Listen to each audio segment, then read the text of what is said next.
But that's what I love about my favorite people, who I always thought you were so good. That was a great event. We both were privileged to be a part of.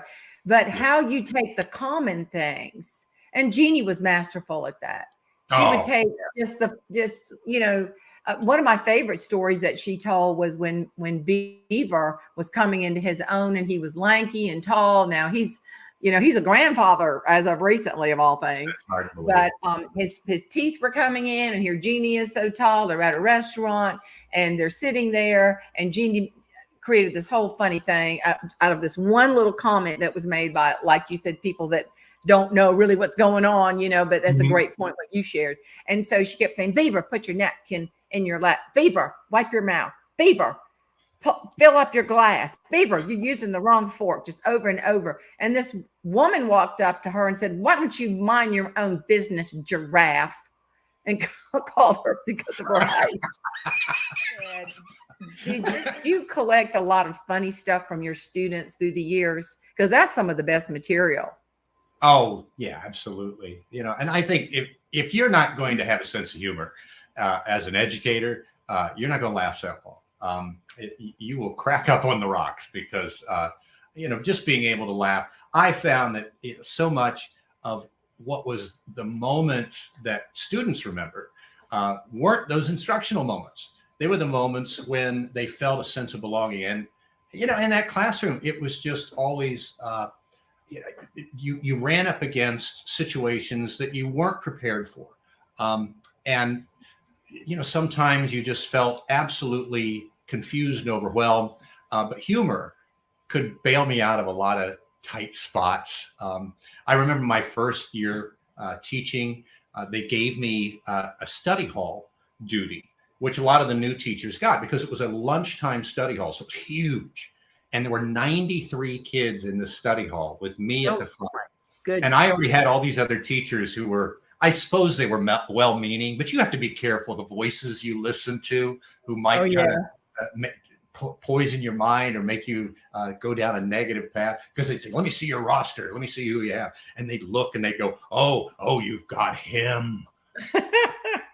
No. And I would get scared. I'm like, is that bad? I'm like, no, I just didn't know he was out. That kind of. And so I was terrified. So I went into this thing, and I thought, you guys don't know who you're up against. I was one of the class comedians, so I know that what some of your tactics are. But man, they had come up with new ways to torture teachers, because in that room, because it was huge, and I could see those kids like we can see each other right now from here up.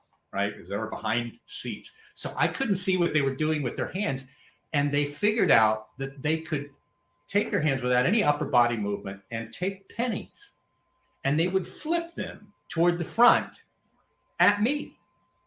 And I'm telling you, I don't know who their math and science teachers, they should have been proud of these kids because they understood properties like trajectory and velocity.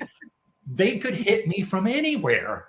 I had one kid, I think he must have been in the second row, couldn't have been any farther away than that, hit me right here. You could actually see the Lincoln Memorial imprinted between my eyebrows for the whole afternoon. So I was losing my mind, and at first I tried to do the quick look, to try to catch him in the act.